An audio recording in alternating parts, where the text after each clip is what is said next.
Sermon. The covenant that releases divine multiplication. Genesis 17 verse 2. And I will make my covenant between me and thee, and will multiply thee exceedingly. Introduction. When God speaks, limits lose their power. Genesis 17 verse 2 is not merely a historical statement. It is a living revelation of how God operates with his people. This verse introduces us to a God who does not act randomly, but relationally. Not casually, but covenantally. When God speaks to Abram in Genesis 17, Abram is old, Sarah is barren, and time seems to have run out. Yet God steps in and says, I will make my covenant between me and thee. This teaches us an eternal truth. God's promises are not bound by human timelines, biological limitations, or visible circumstances. Covenant transcends logic. Covenant overrides impossibility.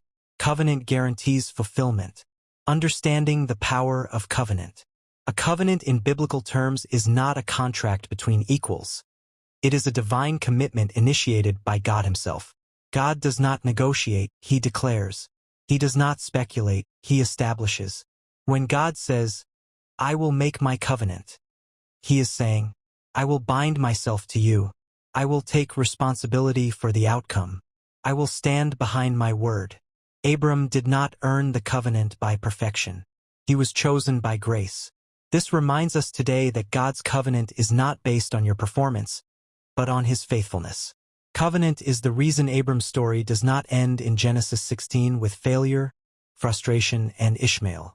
Genesis 17 is proof that God is not finished just because you made a mistake. Covenant always precedes multiplication. Notice the divine order in the verse. I will make my covenant, and will multiply thee exceedingly. God never multiplies what he has not first secured through covenant. Covenant establishes identity. Multiplication expresses destiny. Before God multiplies, he confirms relationship. He establishes alignment. He defines ownership.